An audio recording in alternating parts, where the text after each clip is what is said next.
Gentleman from California is recognized. Thank you. Madam Speaker, I rise in support of H.R. 1029, the Pesticide Registration Enhancement Act of 2017, and I yield myself such time as I may consume. The gentleman is recognized. Thank you. Once again, Madam Speaker, I stand before you to urge the passage of H.R. 1029. As we know, the Environmental Protection Agency is responsible for regulating the sale, the use, and the distribution of pesticides. To facilitate and expedite that pesticide approval process, pesticide manufacturers have long supplemented the EPA's annual budget. This system allows the products to be reviewed in a timely manner without sacrificing environmental and safety protections. It is truly a win-win for manufacturers and consumers. And, as you heard Mr. Davis speak about, it is a clear example of government at its best. It's exactly why I enjoy working on the Agricultural Committee. It's exactly why I enjoy working with people such as Rodney Davis. We have a bipartisan, effective, public-private legislative solution for a more predictable pesticide evaluation process that literally helps everybody. The Pesticide Registration Enhancement Act, H.R. 1029, is an exceptional piece of legislation, not only because it's supported by a unique coalition of pesticide registrants and environmental groups and agricultural labor representatives, but H.R. 1029 provides a more effective, predictable, and transparent pesticide evaluation process.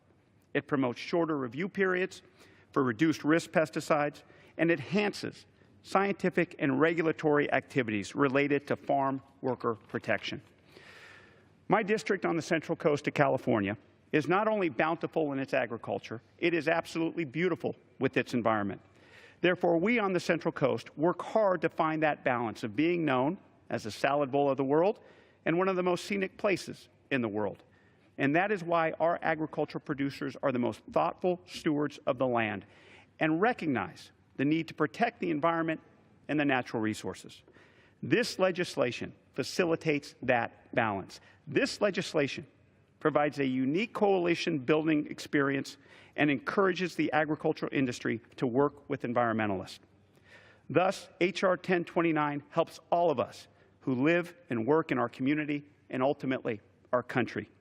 That is why I am absolutely honored to speak in this debate, humbled to share the floor with Representative Davis, and why I urge all of my colleagues to support this bill. Thank you. I yield back. Gentleman reserves. The gentleman from Illinois. Madam Speaker, this is exactly why we're here today in a bipartisan way.